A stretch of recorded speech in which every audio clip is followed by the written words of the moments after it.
ఫలితాలపై ప్రగతి భవన్లో సీఎం కేసీఆర్ సమీక్ష నిర్వహిస్తున్నారు. ఎస్ఎస్సీ, ఇంటర్ బోర్డును ఒకే గొడుగు కిందకు తెచ్చే యోచనలో ఉన్నట్లు తెలుస్తోంది.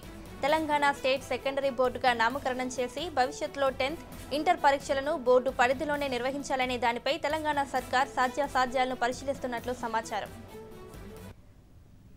దీనిపై మరింత సమాచారం మా రిపోర్టర్ వెంకటరాజు అందిస్తారు. వెంకటరాజు, చెప్పండి.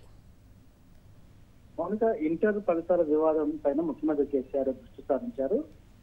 గంట సేపటి నుంచి కూడా ప్రతిభవన్లో విద్యాశాఖ మంత్రి, విద్యాశాఖ అధికారులతో కూడా ఉన్నత స్థాయి సమీక్ష సమావేశం నిర్వహిస్తున్నారు. నిజానికి ఫలితాల విడుదల తర్వాత తలెత్తిన వివాదాలు ఏవైతే ఉన్నాయో, పిల్లలు ఆత్మహత్యలు చేసుకోవడం, తల్లిదండ్రులు ఇంటర్ బోర్డు ముందు కావడం, వివాదం, ఆందోళన చేయడం, అయితే ఫలితాల విడుదల వెనుకాల ఉన్న ఇబ్బందులు ఏం జరిగినాయి, సాంకేతిక సమస్యలు వచ్చాయా లేకపోతే మానవ తప్పిదాలు జరిగాయి అనే విషయం పైన కూడా ముఖ్యమంత్రి కేసీఆర్ ఆరా తీశారు. అయితే ఈ వివాదాలన్నింటి కూడా భవిష్యత్తులో ఫుల్ స్టాప్ పెట్టాలంటే ఏం చేయాలి? నిజానికి పొరుగు రాష్ట్రాల్లో తమిళనాడు కానీ ఒరిస్సాలో కానీ అక్కడ +2 10 తర్వాత 2 సంవత్సరాలు చదివిన తర్వాత అక్కడ సర్టిఫికేట్ ఇస్తారు కాబట్టి అదే తరహాలో ఇక్కడ కూడా +2 పెడితే ఎలా అవుతుంది అనేది కేసీఆర్ ఆలోచన ఉన్నట్టు కూడా ఉన్నతాధికారులు చెప్తారు.